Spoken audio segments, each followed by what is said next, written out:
Today I'm going to show you how to make a Crowquill Avon.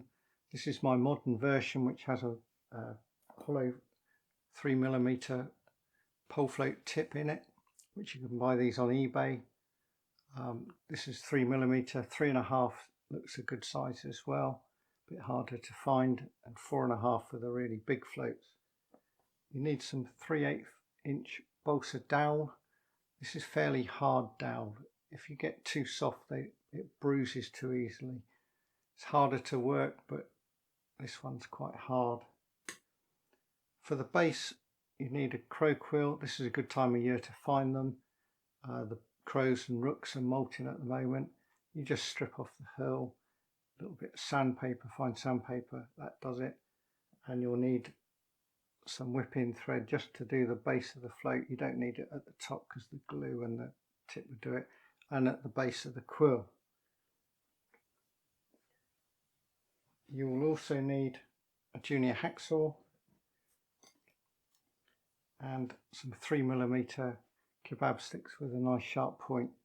That is to start off the hole in the balsa dowel, and then I finish off. This is a 2.5mm high-speed drill.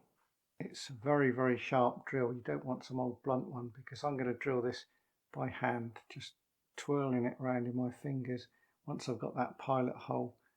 And it's a little bit too small, but because it's done by hand, it will enlarge a little bit, just enough to get that tip in and get that crowquill in at the base. The next stage will be to make the body, which I'm going to show you in a minute. And then once we've got the body glued in the tip, done the whippings, done the painting, the job's done. You can experiment with tapers. This has got a bit of a thicker piece on the balsa, then it tapers off. You can make it more of a diamond shape, which is a proper topper, or you can put much more of a shoulder at the top. You don't want too long a base stem. This one's is about 3 and a bit inches there.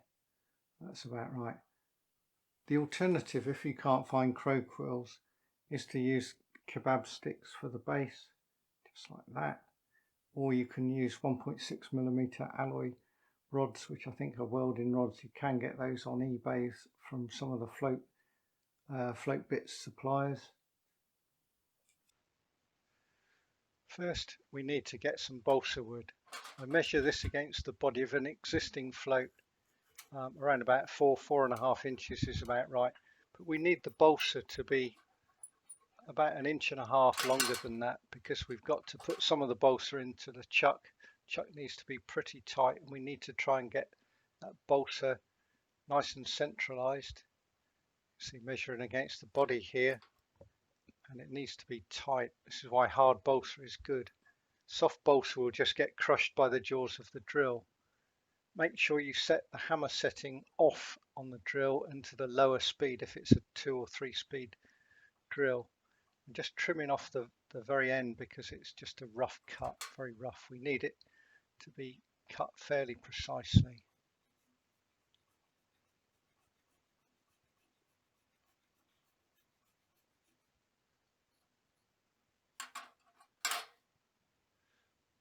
Got some fairly coarse sanding here. And we start shaping the balsa to the shape we want, stopping now and again. I've cut out several minutes of sanding. It's a long process. The sandpaper will get very hot, and so you need to be careful you don't burn your fingers. Once you've done the shaping, basic shaping with the coarse paper, you can move on to much finer paper, probably about 250 grit. And we've got the top of the float is looking at the screen to your left, and the base will be to the right.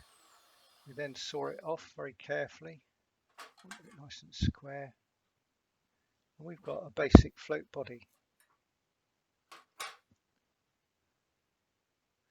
You now need to carefully make a hole in both ends using the sharpened kebab skewer. You need to get it central, work it in very carefully to get it square.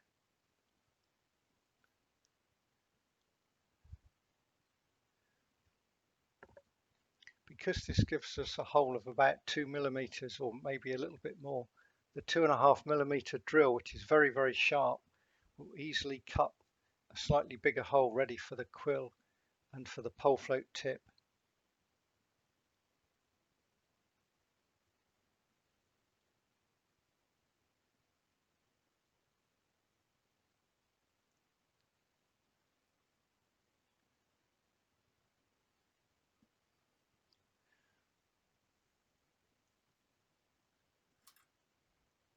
Now we just gently work the drill with our fingers. Because it's so sharp, it will just pare the inside of the hole.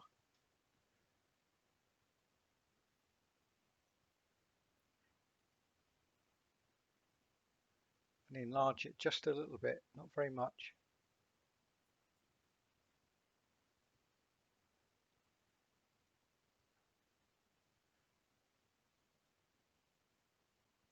Just needs to go in about 1/2 inch.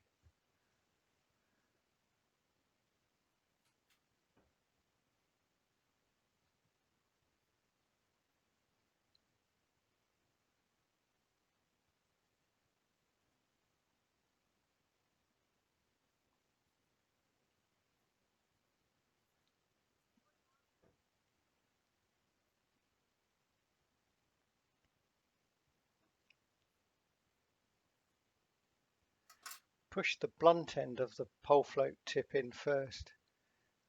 Because it's got a solid tip to it, it just enlarges the hole better than using the hollow end. We then need to cut it to size. It needs to be about 3/8 of an inch longer than the actual length so it can go inside. Just cutting it with scissors, and then we just try that into the float.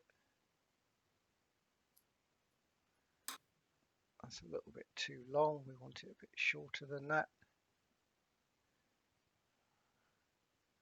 How long you want the tip is up to you. But in this case, I don't want too long a tip.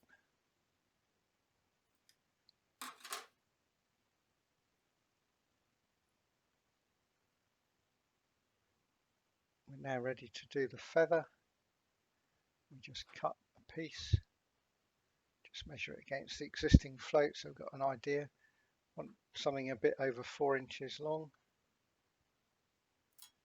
Do it just below the hollow part of the quill, and we work that thick end into that hole. It should go in fairly tightly.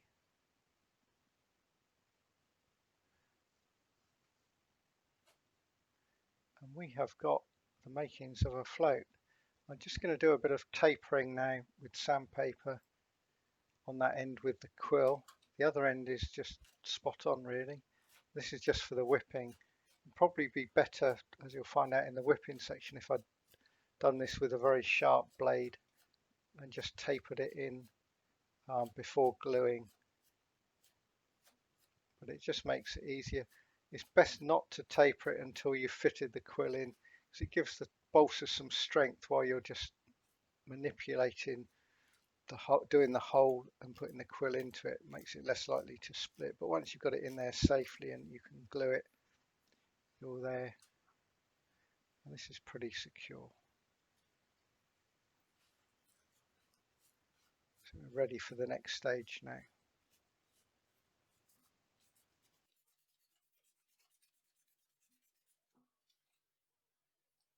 I just quickly want to show you how to do the whipping on this float. It's nearly there. We'll assume it's been glued. First of all, you just need a 7-inch piece of thread.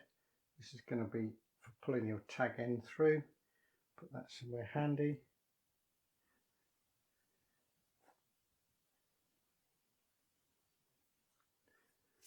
Find the end of the thread, hold it just on that bit of balsa there, start on the quill about 2 millimeters away from the end, and just gently wind it up to go up onto the balsa. Ideally you should taper it down with the scalpel. I'm just doing this quickly.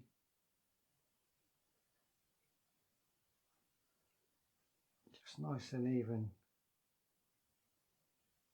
whipping, reasonably tight. We're going to introduce the loop bit now.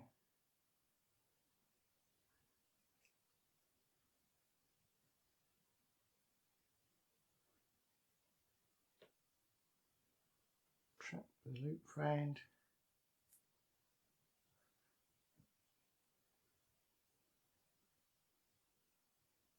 Just another 4 turns on that. We need to just cut through there.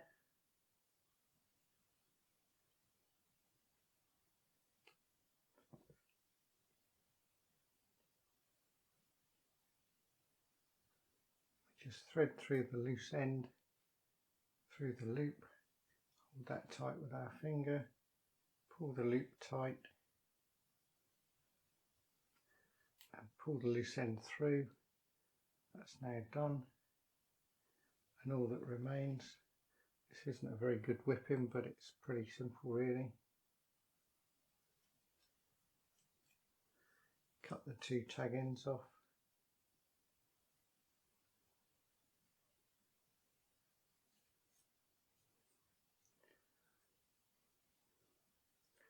So that probably needs tapering down just about there with the razor blade right into the, once it's been glued properly. And then we repeat the thing, repeat the whipping for the end of the quill. And again we just start at the thin end, quill, trap the loose end with your fingers. And just wind that on there. This just gives the float rubber something to grip on. You can do fancy whippings all the way up the quill if you want. It won't make the quill any stronger, it may look fancier. The fish won't care.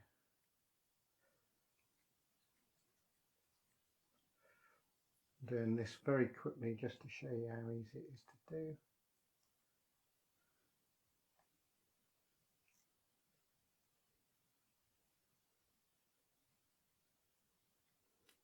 And again,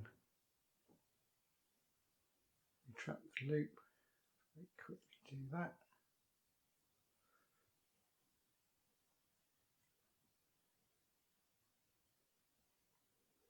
About 4 turns.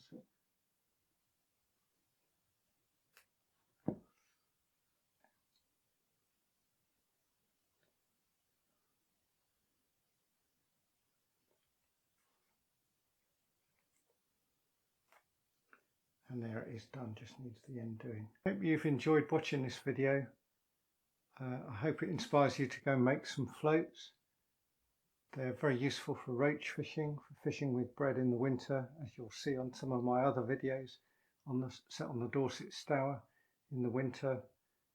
If you've enjoyed it, please give it a like and maybe subscribe to my channel. Thank you.